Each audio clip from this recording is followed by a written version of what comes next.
as na Zimbabwe President Emmerson Mnangagwa inini the constitutionalist. Right now mu Zimbabwe nyaya iri kupisa inawu yekuwedzerwa kwetempa basa ra General Philip Valerio Sibanda. But is it at law zviri pamutemo here?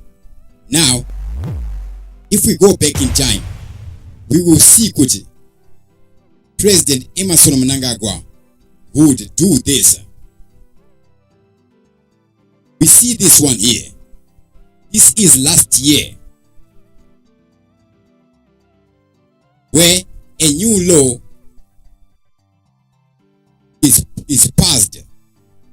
A statutory instrument is passed, dated 30 December 2024. It raises age civil servants from 65 to 70. And remember, General Philip Valerio Sibanda is 70 years old. We see President Emmerson Mnangagwa with the term ya Valerio Sibanda ne a year. Now, is this a term extension or actually kufaiwa 𝓤𝓚? Is this a term extension or kufaiwa 𝓤𝓚? Remember, General Valerio Sibanda would become a general in the year 2017. Following the coup, he would be the one that succeeds General Chiwenga. Also, we are seeing a story that is trending. Zanu PF plots ED's life presidency. What is happening here? This quick cover. It was a cover story in yesterday's news day. So we see they changed this law 30 December 2024. Obviously, they knew what they wanted to do.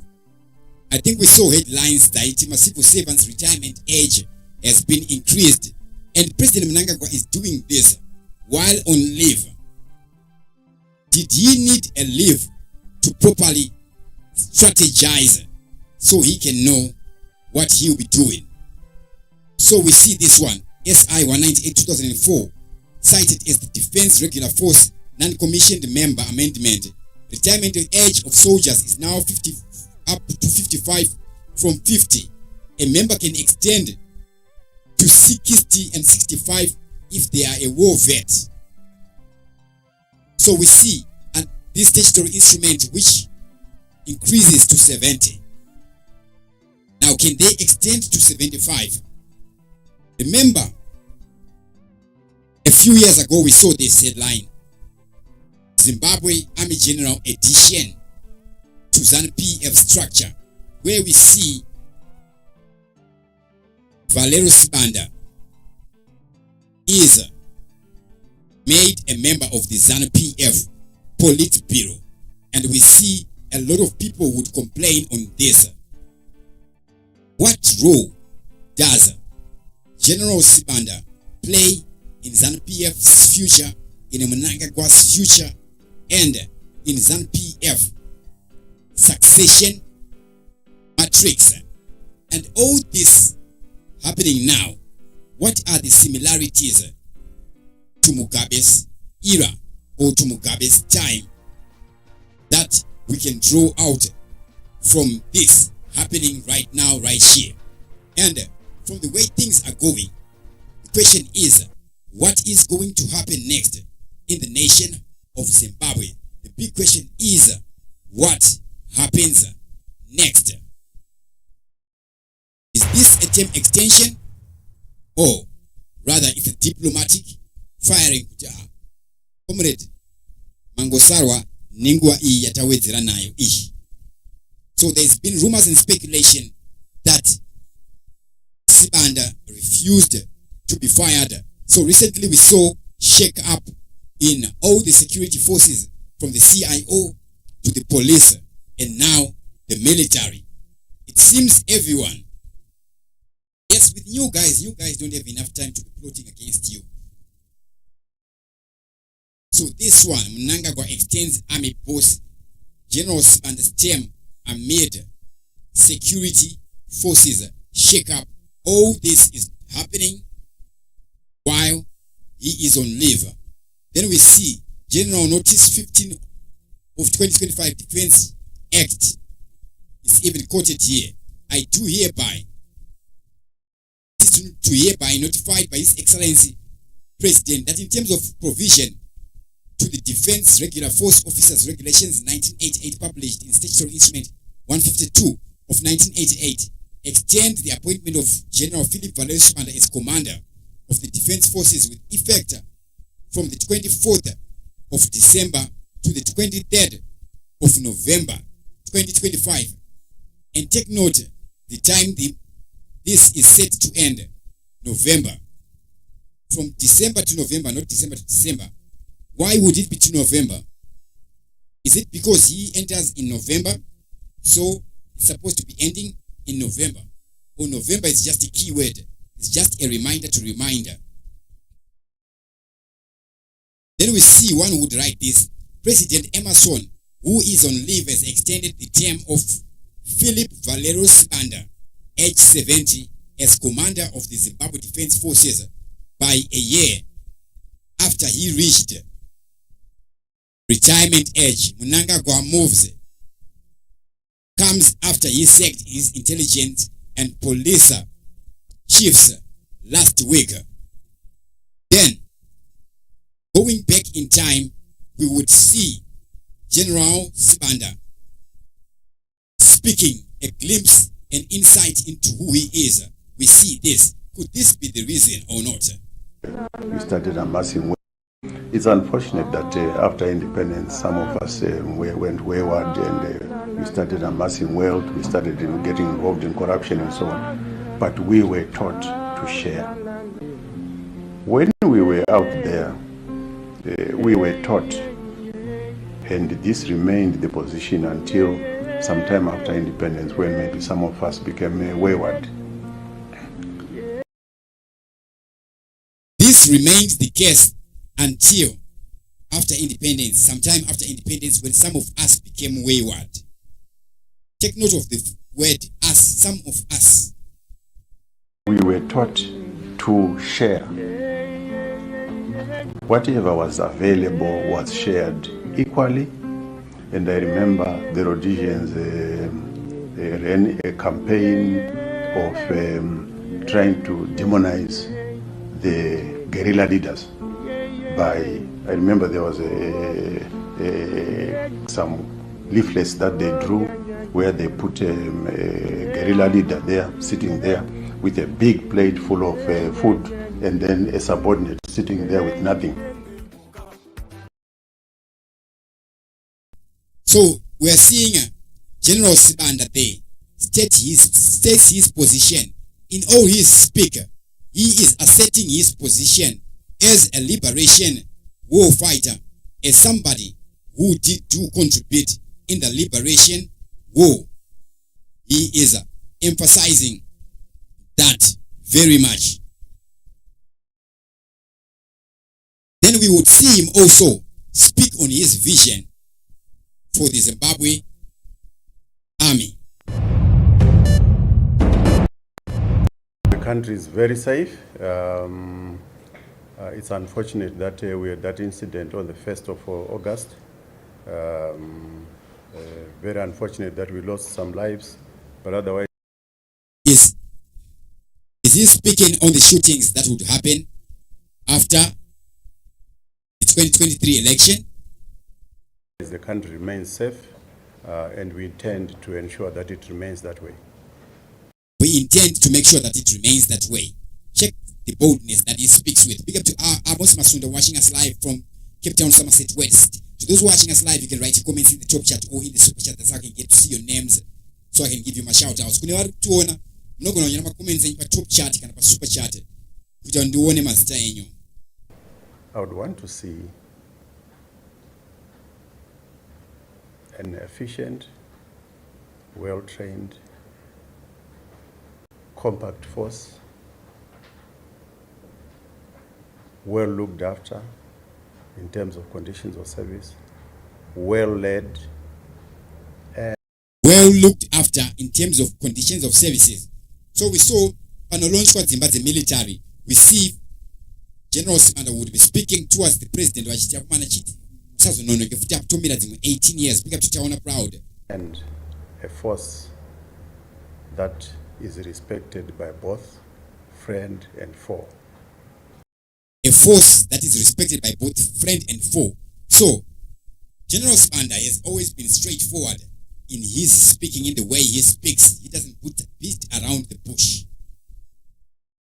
So, could he have refused to be fired? Was it yet time? It would have been time, according to his age. But we see an effort to introduce a new statutory instrument, to accommodate General Sibanda. At one time, we would see him being made an ex-official member of the Politburo. Then we see that being questioned. Now there's an extent to amend Mtemo to accommodate him. Does he have a place in the succession matrix? And with this happening, what will happen? We're seeing the Zanu PF plot to make President Emmerson Mnangagwa a president for life. So we're going to also cover that and give a comparison during Mugabe's era, or a comparison to what happened during Mugabe's time. I want a force that will not be taken for granted. And so this is my vision for the ZDF. Take note how he says this. I want a force that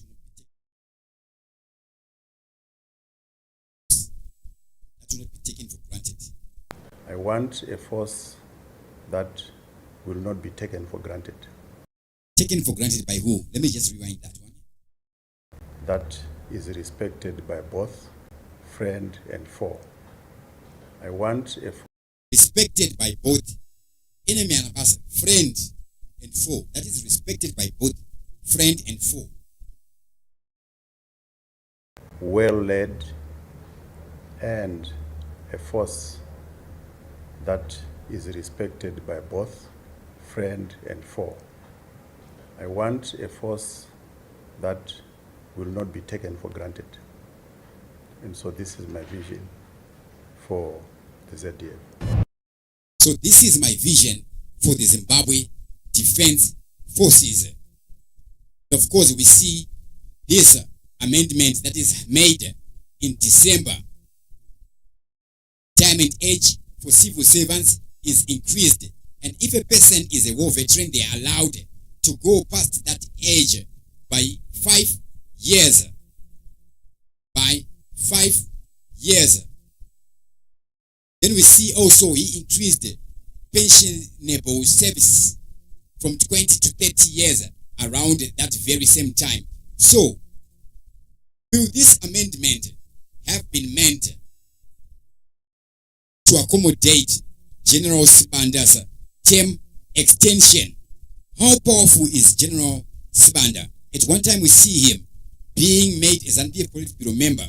Then the Zimbabwe National Army current commander, again General Anselm Sanyatwe, would be a commander and then would stop being a commander at one time. Then we see him back as a commander. How would he return? Who would have requested that for him to be brought back again? Now we're seeing this term extension by 1 year. Why specifically by 1 year up until November next year? Is it a time to see how he's going to be behaving? Or this is a diplomatic firing? So you just increase notifying the person that by this time you would be out of work, so that when the time does come, you wouldn't need to be firing the person.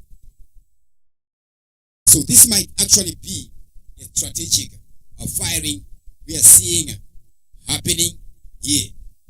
And we we are seeing these amendments does being a constitutionalist mean amending laws so that Philip Sibanda, General Philip Valerio Sibanda's term or could be extended at work?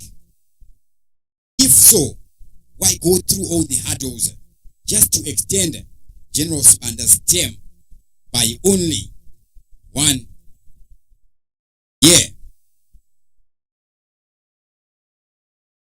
Now, on President Emmerson Mnangagwa term started amassing extension, President Emmerson Mnangagwa term extension,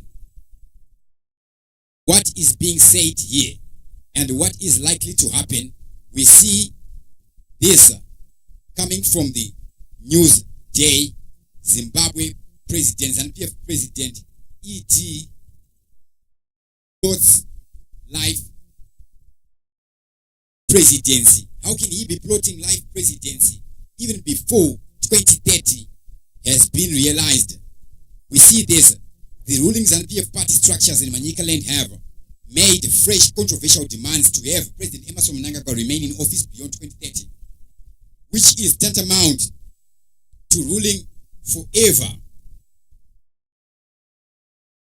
Which is tantamount to ruling forever. A move critics says gives the veteran politician carte blanche for life. Is this just a powerful headline that we are seeing here, or there is something deeper that is happening here in Zimbabwe?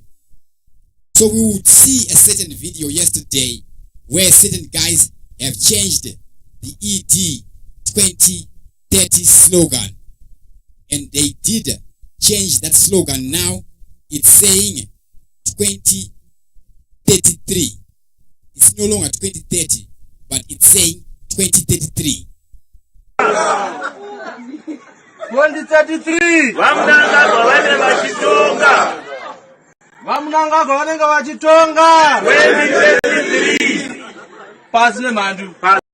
2033. Let me rewind that one again. 2033. Vamnangagwa vanenge vachitonga. Vamnangagwa vanenge vachitonga. 2023. Pasi nemhandu. Pasina. Tatoona kuti handidzokorora idinoona vambenabatana vamberi pasi nemhandu pasina zvataonaka 2030 ka padhuzi 2033 komanaka tenge tava muhuchi nemukaka chairman ndosaka taona tikataiwa pa 2033 panenge pari pakanaka.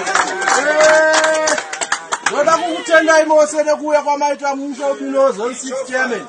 Tikufara zvikuru tine nhengo dzeCentral Committee dzatiri kuona pano, nhengo dzeprovince, ma-DCC members, ma-chairman emumusha, tine ma-chairman emabranch.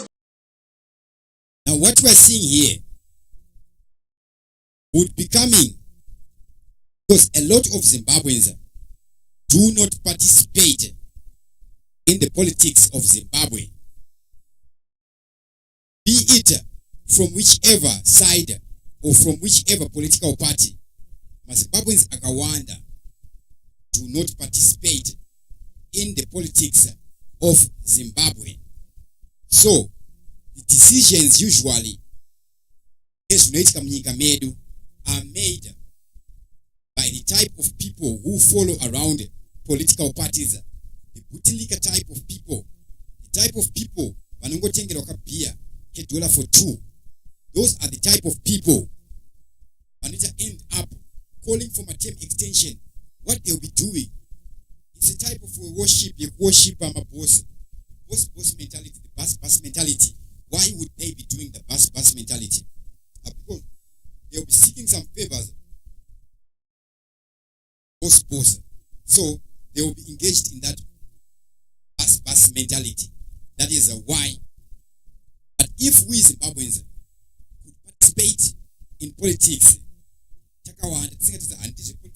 politics everything, affects everybody. Even, I'm not necessarily saying join the opposition. Even from the ruling party, we would be needing people who can think, to be able to state their positions, people who are active thinkers to be able to state their positions. That is what we would need. So Zimbabweans, I urge you, do participate in politics. I'm not suggesting that you join this certain and or that party, but as Zimbabweans, we need to be active in the politics of our nation. Need to be very active. Now, I've been seeing some news talking about 20,000 Zimbabweans crossed the border into the nation of South Africa. Right? I am not against that. Actually, I'm for that. The reason why Zimbabweans have to be jumping the border into the nation of South Africa is very simple. It's because Zimbabwe passports are very, very expensive, and we are risking the lives of our people. Imagine us needing to be jumping the border that is coming from our side, from the Zimbabwe side, where Zimbabweans need to be crossing my borders and my crocodiles, my rivers and my crocodile. It is coming from our side because how are they going to be affording to have a passport, right? These Zimbabweans that are working outside Zimbabwe, that are working in the diaspora, they benefit our economy through forex remittances. Each and every year, Mari, ye forex direct investment, ye forex direct foreign direct investment, inokundwa ne forex remittances. So I'm just going to search Zimbabwe forex remittances so just we can see the figures we have and the difference. Zimbabwe forex remittances in the year 2024. Here they just write it's over US$1 billion per year, right? Diaspora remittances hit 1.43 billion in 2021. How about foreign direct investment? Foreign investors. So we're seeing Zimbabweans ese akatumira mari that year was 1.4 billion. Before the year ended last year, it was already at 1.2 billion. How about FDI, foreign direct investment? How much does it benefit Zimbabwe? So,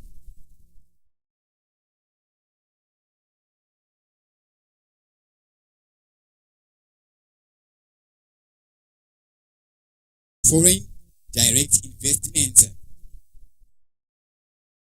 2023 is 342 million.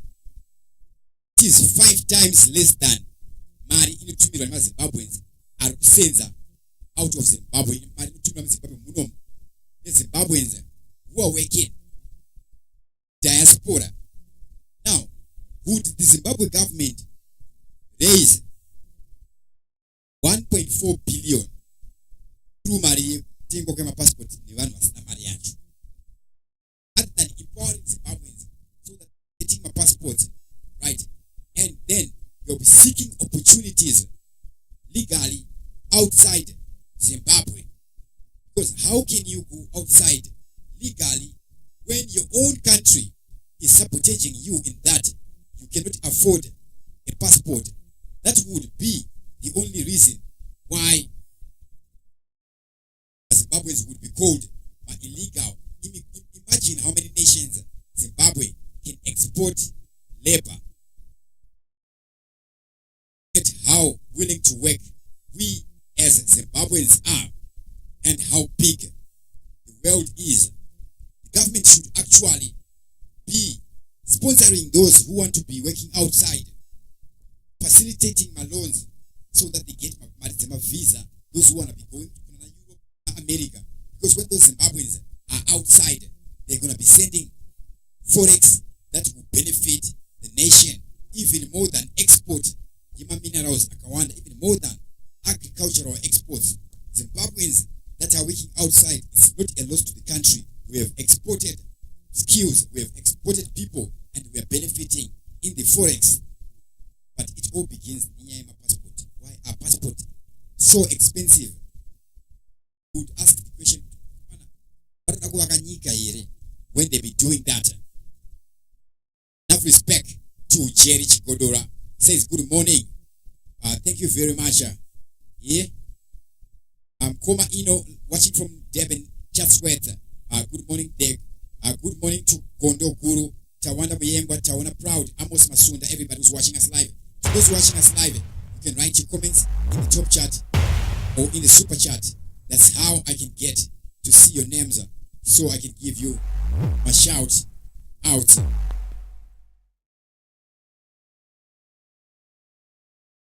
Enough respect to everybody who is watching us live right about now.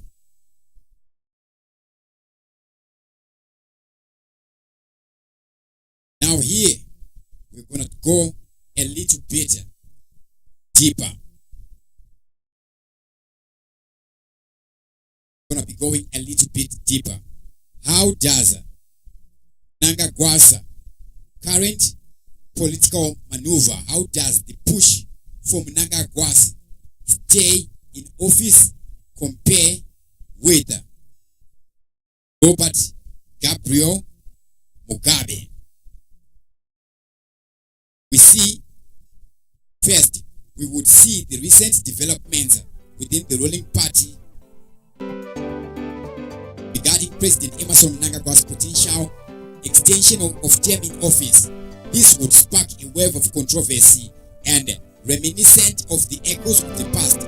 It appears the party structures in Manicaland would make a bold move for Mnangagwa to remain in power beyond 2030, a move which critics likened to an attempt to establish perpetual rule, just like in Robert Mugabe's era. See echoes of the past here coming into play. Echoes of the past during Robert Mugabe's time. During a recent inter-district meeting in Chimanimani, Zanu PF officials would express their unwavering loyalty to Mnangagwa, with some even suggesting he should remain president indefinitely. In fighting and loyalty tests, Zanu PF currently involved in internal strife over these demands. There is internal strife in the ruling party of Zanu PF, all emerging because of these. This is all coming because of these.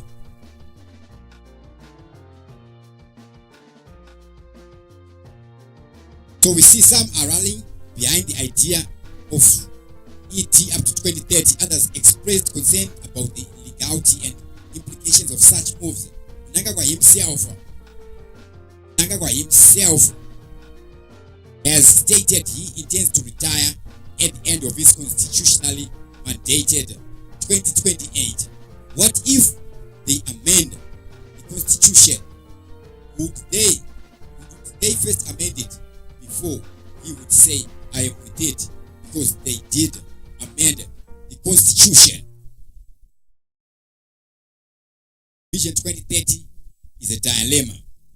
Now, this current push for President Emmerson Mnangagwa to extend his term beyond 2030 raises significant comparison to the situation under Robert Mugabe, particularly regarding leadership dynamics and party loyalty. How does this compare to Mugabe's time?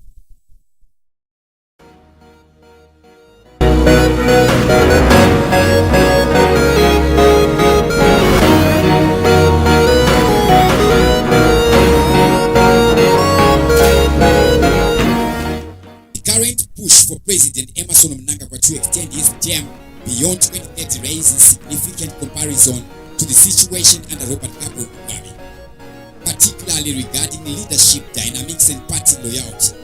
Historical context. President Robert Mugabe ruled for 37 years, maintaining a tight grip on power through a combination of political repression and manipulation of party loyalty. His regime was marked by a refusal to address succession issues, leading to internal strife within Zanu PF as various factions vied for control. Ultimately, Mugabe would be militarily ousted in 2017, largely due to his failure to manage these internal conflicts after his declining health, which made him vulnerable to challenges from within his own party. In contrast, Mnangagwa, who served as vice president, was deeply entrenched in the political landscape, initially promised a break from authoritarian practices of his predecessor. However, he has made similar pressures regarding his tenure. The recent demand from Zanu PF structures in Manicaland for him to remain in office post 2030 echo the past loyalty pledges made to Mugabe, suggesting a continuity of the same political culture that prioritized loyalty over democratic principles. Mugabe's leadership was characterized by unwillingness to relinquish power, even as he edged and faced mounting criticism. His loyalists often pushed for him to remain in power indefinitely. This would reflect a belief that his leadership was synonymous with stability. This mentality has resurfaced with the now President Emmerson Mnangagwa. Loyalists are advocating for an extension of term, despite his own statements indicating he plans to retire in the year 2028. Critics argue that this path for Mnangagwa's extended presidency undermines democratic principles and reflects a desire among party loyalists to maintain control rather than genuinely serve the interests of the Zimbabwean people. The rhetoric surrounding Mnangagwa's potential extended rule is mirrors of the past, where loyalty was often rewarded with power while deserters faced intimidation. While some claim that extending Mnangagwa's term of presidency is necessary for stability and continuity, many Zimbabweans remain skeptical. The political landscape is fraught with fears that repeating history could lead to further entrenchment of authoritarianism rather than genuine reform. Others note that although Mnangagwa has attempted to position himself as a reformer, the realities of his administration, marked by increased repression and economic decline, suggest little change from Mugabe's era. In summary, the push for Mnangagwa's stay in power beyond 2030 reflects not only a continuation of Zanu PF's historical pattern, but also raises critical questions about the future of democracy in Zimbabwe. The parallels with Mugabe's regime highlight ongoing challenges within the party and underscores the need for genuine political reform rather than merely shifting leadership under similar authoritarian frameworks.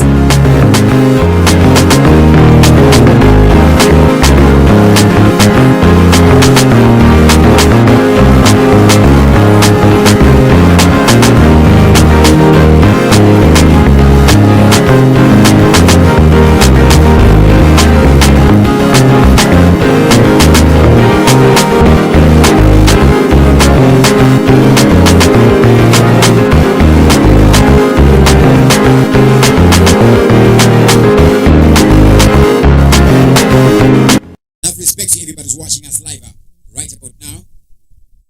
Up to everybody who is watching us live. What do you think on all these developments happening in Zimbabwe? Jerry Chigodora says, good morning. What we are seeing is mere wishful thinking for reasons not outside the stomach. very true. Survival instinct, animal instinct.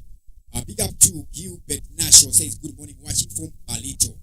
Tatenda Mchineripi, big up, says watching from Port Elizabeth. Big up to everybody who's watching us live right now. To those watching us, you can write your comments in the top chat or in the super chat so I can see your names, so I can give you a shout out.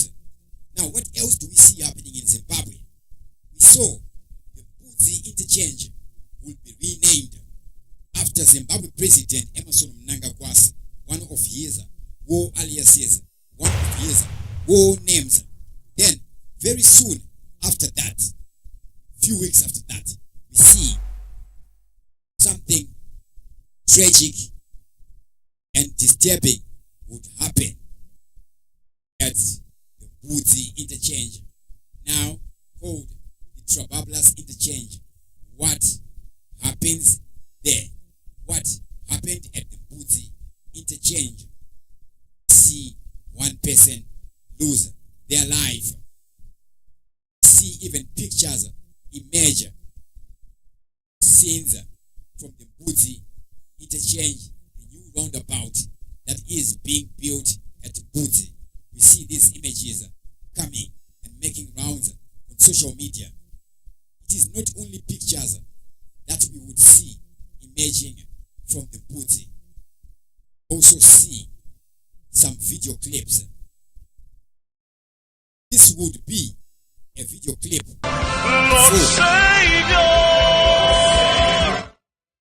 see trains here helping carrying those concrete blocks there. This would be earlier video clips coming from the Mbudzi interchange. Then we would see one that would show us all this. 𝓱𝓮 𝓟𝓸𝓵𝓲𝓽𝓸𝓻𝓶.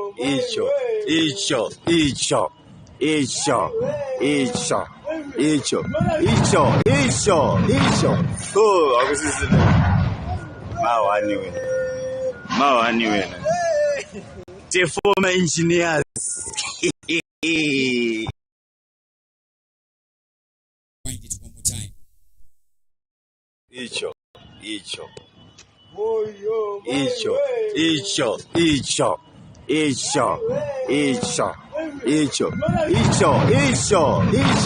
Oh, akusisi mawani wena. Mawani wena. The former engineers.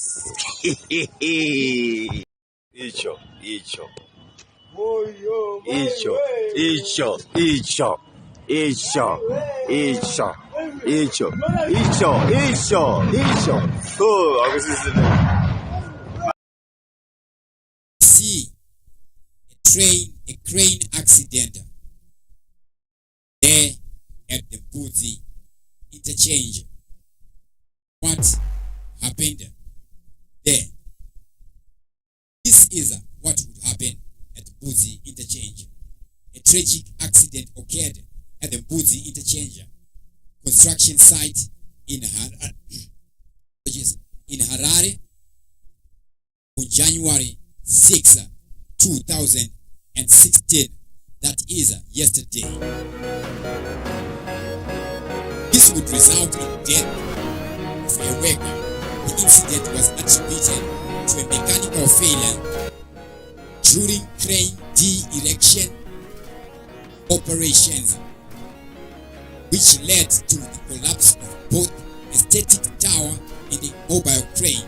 The deceased was identified as an employee of Manicaland PVT Ltd, a subcontracted firm involved in the dismantling process of 𝓣𝓱𝓮 Construction. Authorities and 𝓣𝓱𝓮 Construction have expressed their condolences to the family and friends of the deceased, emphasizing their commitment to supporting them during this difficult time. Despite this unfortunate event, engineers on site have assured that the structural integrity of the bridge remains largely unaffected, with only ground damage reported in the affected section. The rest of the construction site is confirmed to be stable and safe. That's it. An investigation is currently underway to determine exactly what caused the accident in order to prevent future occurrences.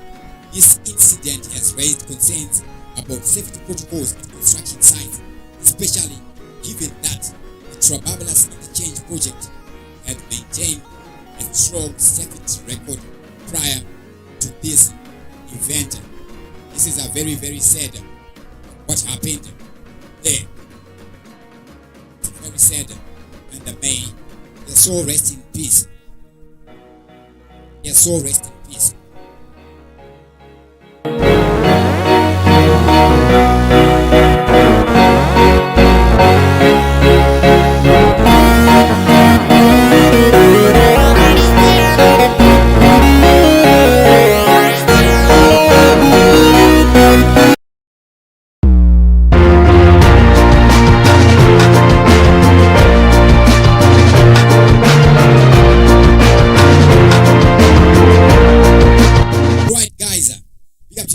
Watching us now.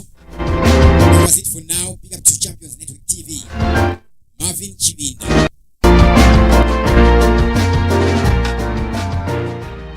Marvin Chibinda says the situation is unlike anything we have seen before, and Mnangagwa's actions are provoking the potential of civil war. Big up to Tetenda Missionary B. Washington President Emmerson Mnangagwa.